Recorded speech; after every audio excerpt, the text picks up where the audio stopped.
Jadi peninggalan masa lalu ternyata sangat luar biasa.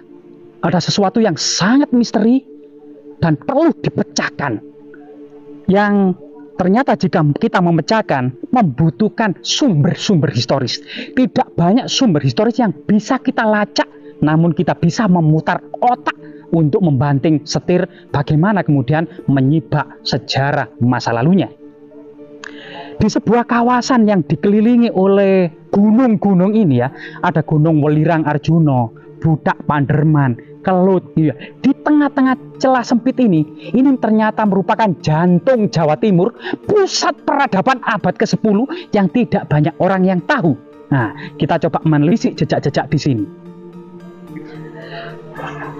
Di sini muncul candi tertua Jawa Timur berlanggam Jawa Tengah, tepat di atas kawah gunung berapi aktif. Coba kita lihat.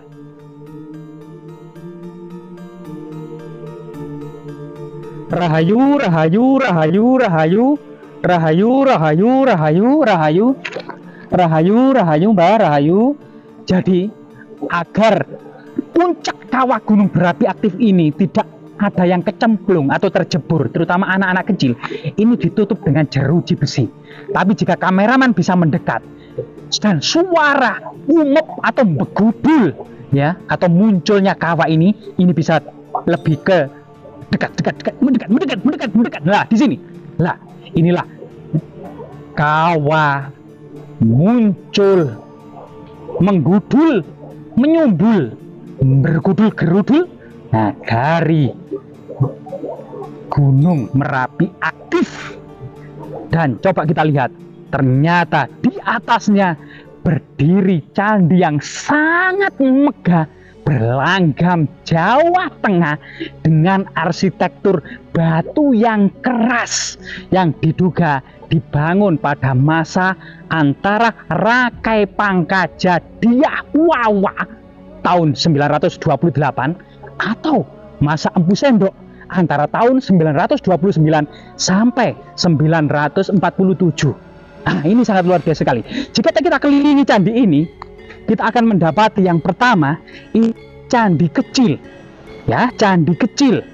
Candi kecil ini ada sekitar pinggiran candi, kaki candi, tubuh candi, puncak candi, burloka, buarloka, suarloka, area suci. Rahayu mbak, permisi mbak, rahayu, rahayu, rahayu. Nah, di sini adalah lubang gerowak gitu ya. Dan jika kita tengok di dalamnya, ternyata kawah. Coba dekat, kameramen bisa mendekat, dekat ini kawah ini. Coba itu. Ya, nggak boleh naik. Cuma ditengok-tengok saja. Lah, kawah.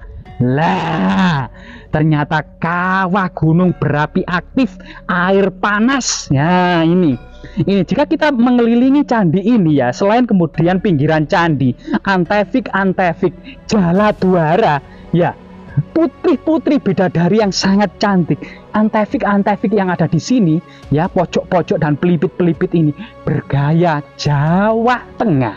Ya, ini artinya candi sangat tua dan tertua di Jawa Timur ya, yang terbuat dari batu andesit. Bahkan bidadari-bidadari di sana sangat cantik. Ya, bentuk tubuhnya itu tidak kaku, melainkan berlekok-lekok ya, berlekok-lekok tidak kaku. Sebagaimana kemudian gambaran kemudian putri-putri dan bidadari-bidadari pada masa Singosari maupun Majapahit. Dan sini kita mengenali bentuk-bentuk gaya-gaya Makara, dan di sini gitu ya. Ini semuanya berlanggam Jawa Tengah, termasuk di sini. Nah, di sini. Nah, di sini. Lah, candi ini sangat kecil terlihat dari sini. Diduga candi ini dikelilingi oleh kawah air panas keliling di sini itu ya. Ini ternyata bagian atas. Ternyata jika kita ke bawah, candi ini sangat besar dan sangat luar biasa sekali. Coba kita keliling candi ya. Di sini ya. Nah, sambil gerimis yang sangat syahdu, dingin menusuk tulang, udara dengan oksigen yang sangat tebal. Jika kita turun dari bagian atas yang diduga keliling candi ini adalah semacam kawah air panas belerang, maka jika kita turun ternyata ini ada bagian pinggir candi yang sangat panjang, dan kemudian dari segi panjang ini ya, kita lihat pinggiran-pinggiran candi dan antefik-antefik yang ada. Ini mengucur Jaladwara. Jaladwara adalah talang atau pancuran air yang mengucur ke sini, dan ini berjajar-jajar, dan diduga dulunya disambung dengan Makara, yang seperti Makara sendiri adalah makhluk mitologi kendaraan dewa Dewi Gangga yang bisa hidup di air dan di darat, lambang kesuburan ya, atau kendaraan Dewi Gangga ini lambang kemakmuran dan kesuburan. Nah, Jaladwara ini diduga mengalir ke kolam raksasa yang juga merupakan kolam air panas raksasa. Ini diduga di sini adalah kolam air raksasa. Coba kita lihat di sini. Lah, ada yang bocor. Nah, ini juga kolam raksasa. Lah, di sini bocor kawannya. Jadi ini air belerang yang kuning dan panas. Nah, ini air panas ini. Ini ada yang bocor. Diduga sekeliling ini adalah sebuah petirtaan atau kolam yang sangat lebar dan luas. Artinya candi ini bertingkat dua. Candi yang bagian bawah ini yang keliling bersambung dengan kolam air panas yang sangat besar. Kemudian candi kecil yang di atasnya juga dikelilingi oleh kolam air panas yang sangat besar. Tak ubahnya pada masa lalu ini, keindahan candi ini ibaratnya adalah sekuntum lotus atau teratai merah yang mekar di tengah-tengah danau. Wah, ini sangat luar biasa, indah sekali ya. Semoga kemudian candi ini bermanfaat. Dan jika kita lihat, candi ini merupakan candi satu-satunya candi yang tertua di Jawa Timur, terletak di tengah-tengah sebuah daratan tinggi, dikelilingi pegunungan Arjuna, Welirang, Panderman, Butak, dan Kawi gitu ya. Nah, ini sesuatu yang sangat luar biasa sekali. Candi ini adalah Candi Songgoriti yang terletak saat ini secara administrasi berada di Kota Batu, Jawa Timur. Luar biasa sekali. Bahwasanya diduga candi ini secara historis yang pertama adalah prasasti Sangguran yang tidak jauh ditemukan dari sini. Prasasti Sangguran ini dahulunya ditemukan di desa Sangguran yang kemungkinan saat ini memang ada jejak-jejak pernah ditemukan jejaknya yang bagaimana penelitian oleh Grandes gitu, Encikrum dan lain sebagainya itu. Nah, itu kemudian berada di dusun Ngadat, karena Ngadat sendiri yang artinya berhenti, Ngadat yang sama dengan artinya Sangguran dari kata nganggur, artinya berhenti. Ngadat atau Sangguran ini merupakan sinonim yang lokasinya ditemukan prasasti Sangguran yang saat ini di Desa Mojorejo, Kecamatan Junrejo, Kota Batu ya, Jawa Timur. Namun prasasti Sangguran ini tahun 1812 ini dipindahkan oleh Letnan Adam bersama Bupati Malang itu untuk dipersembahkan kepada Letnan Gubernur Jenderal Thomas Stamford Raffles di Batavia.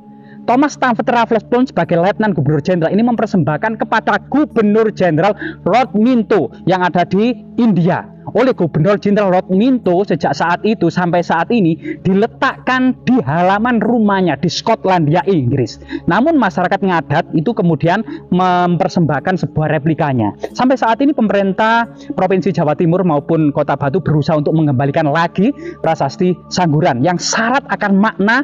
Selain kemudian memuat informasi bahwasanya desa Sangguran dibebaskan dari segala pajak dan pungutan untuk kemudian sebagai gantinya mempersembahkan paraga sekar tiap 1 tahun sekali kepada desa Matanjung yang di situ tempat para puntah kajuru gusalian, tempat para brahmana, para empu untuk pembuatan benda-benda logam. Dan tentunya tahun 928 ini adalah detik-detik perpindahan pemerintahan dari Jawa Tengah ke Jawa Timur. Kenapa kemudian Rakai Pangkaja Diawawa waktu itu yang menjadi raja dan Mapate Hino yang menjabat sebagai pati adalah Empu Sindok. Jadi Empu Sindok masih menjabat sebagai pati tahun 928. Nah, ini kemudian memberikan sebuah perhatian yang penuh kepada para perajin logam. Nah, ini tentunya adalah pembuatan senjata untuk persiapan ternyata Jawa Timur ini dan Jawa Tengah pada abad ke-10 masa ini diincar oleh Sriwijaya.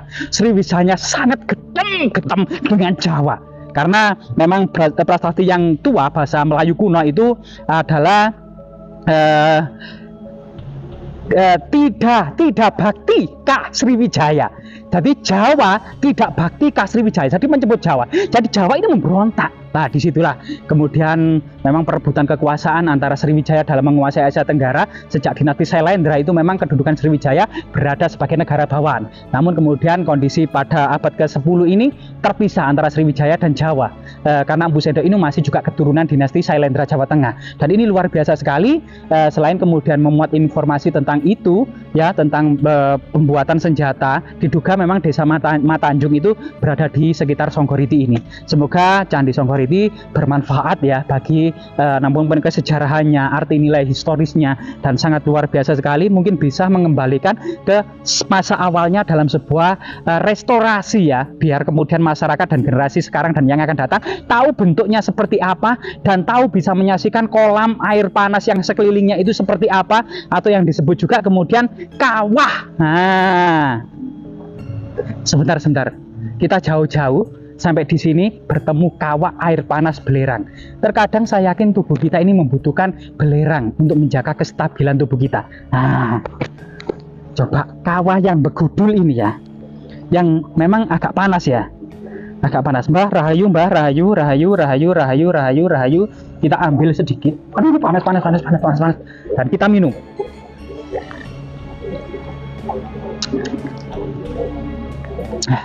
Rahayu Mbah. Semoga kemudian bermanfaat.